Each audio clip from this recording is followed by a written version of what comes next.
যাও, নাস্তা রেডি আমাদের।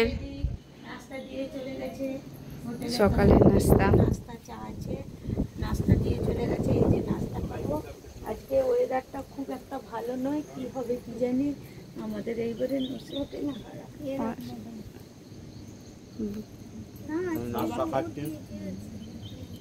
কি খাচ্ছ বলো? পোহা।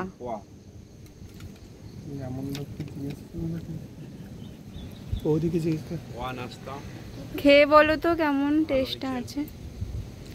বাবা তো বলছে ভালোই আছে। গন্ধ তো ভালো হচ্ছে, ভালোই লাগছে। সবাই খাচ্ছে, শুধু মানো বাদে। মানো দেখছে, দেখো।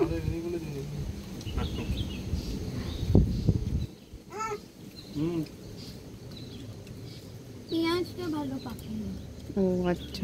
পেঁয়াজটা খুব ফচফচে করে। মনে খেতে চালু করো। হ্যাঁ, এই তো ভিডিও বন্ধ করেই চালু করছি।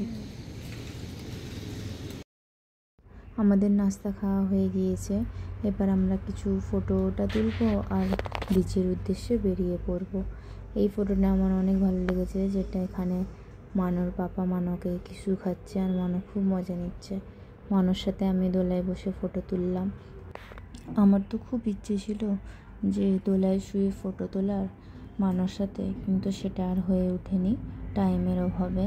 পরের বার যখন কোথাও ঘুরতে যাব আর এরকম যদি দোলা থাকে, আমি অবশ্যই একটা মানর সাথে দোলায় শুয়ে ফটো তুলব। মানর পাপা মানর সাথে অনেক ফটো তুলেছে। মানর পাপা এটা ভিডিও করছিল, আমি ভাবছিলাম যে ফটো তুলছে। এটা বাংলোর সামনেটা। এখানে অনেকগুলো নারকেল গাছ লাগানো আছে আর দুটো দোলা আছে ফটোশ্যুট করার জন্য। এরপর এখানে আমরা কিছু ফটোস ভিডিও ক্লিক করেছিলাম। তারপর বেশি হাতে টাইম ছিল না, ওই জন্য তাড়াতাড়ি বেরিয়ে গিয়েছিলাম আমরা। আমার ফটোগুলো তোলা হয়ে গিয়েছিলো। এবার দিদি ফটো তুলতে যাচ্ছে। এখানে মা বাবা আসছে, বাবা হাই করে দিল। এবার আমরা বেরিয়ে পড়ব। আরও হ্যাঁ, তোমাদেরকে তো বলাই হয়নি যে আমাকে কীরকম লেগেছিলো ওই পোহার টেস্টটা। পোহাতে পেঁয়াজটা সত্যিই কাঁচা ছিল। বাবা আর দাদাকে পোহাটা ভালো লেগেছিলো, কারণ তোমরা তো সবাই জানো যে বাইরের খাবারটা সবাইকে ভালোই লাগে, ঘরের খাবারটা কাউকে ভালো লাগে না। সেই জন্য তাদেরকে যাই দাও না কেন, তারা বাইরের খাবারটা ভালোই বলে। মানে এত খারাপ ছিল না, আবার এত ভালো ছিল না, মোটামুটি ঠিকঠাক চলে যাবে এইরকম। হ্যাঁ, তবে চাটা ভালোই ছিল। আমরা বেরিয়ে পড়েছি বিচের উদ্দেশ্যে। আমাদের মোটামুটি প্ল্যান আছে যে আমরা দুটো বিচ যাব। দুপুরের খাবারটা কোথায় খাবো এখনও ঠিক হয়নি। ওখানে পৌঁছোই আগে, তারপরে যেরকম বুঝবো সেরকম করব। তোমাদেরকে বাইরের দৃশ্যটা একটু দেখিয়ে দিলাম কেমন লাগছে। মেঘ, মাঠ সব কিছু একসাথে। অনেক অনেক মাঠ আছে এখানে আশেপাশে।